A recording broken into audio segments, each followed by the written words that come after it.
Saya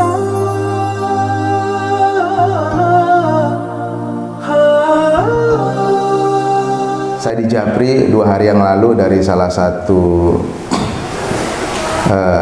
pengajar di Setiwa ya. Ada sebuah ceramah yang sangat luar biasa yang dibawakan oleh Mudir Ustadz Ahmad Hanafi ya. Beliau mengatakan bahwa dalam setiap ilmu yang kita dapat ya, dalam setiap kajian atau dalam praktisi apapun itu jenisnya, maka jangan lupakan 3 ini ya. Ini saya sampaikan dulu sebelum kita masuk ke bab masalah riba kemudian masalah bencana. Yang pertama, ada 3 marhalah dalam menuntut ilmu agar dia memang fokus di situ. Walaupun awalnya mungkin backgroundnya apa saja, ya, backgroundnya apa saja. Mau dia pedagang, petani, pekebun, apalagi tukang ojek kah, apa semua. Tapi ketika dia melalui 3 marhalah dalam menuntut ilmu ini, maka insya Allah dia menjadi praktisi dalam ilmu tersebut. Yang pertama, beliau mengatakan perlunya 1 marhalah yang pertama, yaitu ta'liq ya. Apa itu? Mencatat dan membaca dalam setiap buku yang akan kita jadikan rujukan, atau buku yang akan kita jadikan pedoman, atau ilmu yang akan kita jadikan fokus saya mau belajar itu gitu. Apapun jenis ilmunya, mencatat dan membaca. Nah, ini mencatat dan membaca butuh proses yang lama, bukan cuma 1 tahun 2 tahun gitu kan. Alhamdulillah sejak 98 ya. Saya 98 di Jawa Timur, di Jember, di pesantren Darul Huda, dan alhamdulillah kemarin waktu saya ke Lumajang, ternyata Lumajang ke Jember tidak jauh. Ya, jadi saya menyempatkan diri silaturahim ke pesantren saya di Jember Ambulu, dan alhamdulillah bertemu. Dan sekarang pesantrennya sudah besar, dan masih ada orang yang masih kenal saya karena saya tinggalkan kurang lebih 21 atau 22 tahun ya dari Jember itu, dan masih ketemu dengan orang, dan hari ini orang itu sudah menjadi kepala sekolah SMPIT-nya pesantren tersebut, dan masih kenal saya alhamdulillah. Dan ternyata kemudian generasi penerus dari anak-anak dari angkatan kita, anak-anaknya pesantren di situ. Dan sempat saya buatkan dokumenternya, nanti tinggal saya tayangkan di YouTube. Proses disitulah kemudian kami belajar tentang masalah muamalah itu di kitab Ihya Ulumuddin karangan Hujjatul Islam Al-Imam Al-Ghazali ya, tapi dalam bab muamalahnya. Nah, dalam beliau mengatakan ya, Ustaz Ahmad Hanafi mengatakan bahwa mendalami suatu ilmu itu dibutuhkan proses, tidak cukup cuma duduk di majelis taklim. Ya, tetapi kemudian dia diselingi dengan membaca, kemudian bertanya kepada penulis dari buku yang dia baca, dan kemudian terus mendalami dan seterusnya. Dan di proses taklik ini tidak butuh, belum bisa ditanya tentang ketika Anda menyampaikan ilmu ini apa dalilnya, dia belum bisa ditanya itu karena prosesnya masih proses belajar. Dan hari ini kebanyakan orang masih proses di tahapan marhala ini, dia sudah berani mengeluarkan dalil gitu kan, padahal masih proses belajar.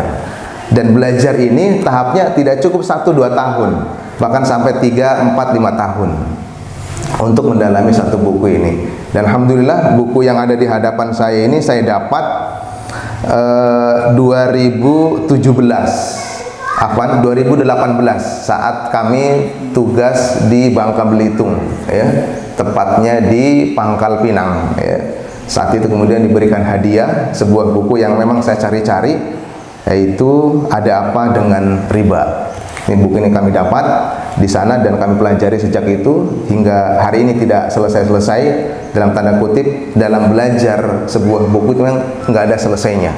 Walaupun sudah khatam 2 kali saya baca, tapi tetap akan diputar terus. Kenapa? Karena di dalamnya ada samudera ilmu. Ya, itu yang pertama. Kemudian yang kedua, tahqiq. Ya. Setelah dipelajari buku itu, apapun jenis bukunya yang akan kita dalami, kemudian ditahqiq. Diteliti lagi, diperjelas lagi, diperkuat lagi, ya. Dan di sini sudah mulai kita belajar dalilnya, ya, dalilnya. ketika kita sudah tahu hukum A, B, C, D, kemudian dalilnya kita cari, dipermantap lagi di sini. Ya. Nah, kalau sudah sampai di marhalah ini, ketika dia ditanya oleh seseorang apa hukumnya A, B, C, D, dia sudah mulai, bukan boleh, mulai boleh menjawab. Dari ilmu yang dia dapat, kemudian ketika ditanya dalilnya, dia mulai boleh menjawab. Karena dia sudah mendalami betul ini ilmu gitu. Apapun profesinya. Ya. Jadi kalau hari ini profesi antum apa? Kok bisa beraninya bahas ini? Nggak usah jauh-jauh. Contoh, penjual obat, dia mesti dokter tidak? Enggak. Tapi karena dia jual obat, seringnya dia dapat informasi tentang obat dari penjualnya, dari distributornya apa semua. Hari ini ketika antum sakit perut tanya kepada penjual obat, dia tahu obatnya, padahal dia bukan dokter. Seperti itu. Sama kayak penjual pakaian, ya. Penjual pakaian sebelumnya penjual pakaian tidak. Apakah dia sebelumnya bikin pakaian? Tidak juga. Tapi karena seringnya dia jual pakaian dan seringnya dia pesan di Jakarta, di Blok M dan seterusnya lah seperti itu. Ketika kita, jangankan antum, nggak usah tanya, penjual pakaian itu begitu lihat badannya antum, dia langsung bisa tebak ini celananya nomor segini, gitu kan? Kenapa? Karena seringnya dia berinteraksi dengan nomor celana gitu. Nah itu ya. Jadi tidak harus mesti backgroundnya apa.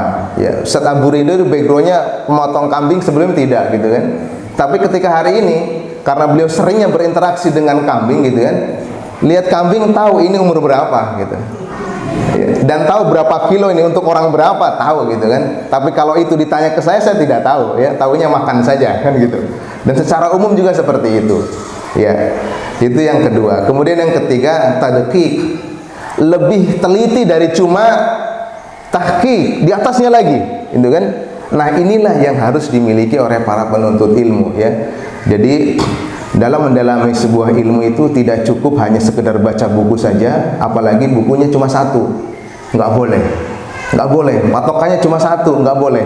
Walaupun nantinya yang akan dibawakan dalam sebuah kajian satu buku, tapi dia punya referensi banyak dari buku-buku yang dia baca. Dan alhamdulillah saya hari ini setiap ada buku tentang muamalah saya beli. Begitu ada teman posting, Ustaz ada buku baru tentang muamalah, saya pesan. Kenapa? Fungsinya untuk yang pertama tadi, ya, kita akan membaca dan mencatat. Kemudian yang kedua, memperjelas apa hukum dari satu buku dan seterusnya. Dan yang ketiga, lebih jelas lagi agar tidak salah dalam menyampaikan. Dan semua yang disampaikan adalah berhubungan dengan ilmu, kriteria atau praktisi yang didalami. Itu 3 tahapan dalam menuntut ilmu. Dan ini untuk kita semua, bukan cuma untuk saya, untuk kita semua. Jadi silakan Anda jadi praktisi apa saja. Yang terbaru ada namanya praktisi Juleha, ya. Kebetulan Abu Ridho salah satu pengurus wilayah, ya. Itu juga bisa, silakan belajar mengasah sesuai dengan praktisinya, ya. Masing-masing ada job desk-nya. Baik.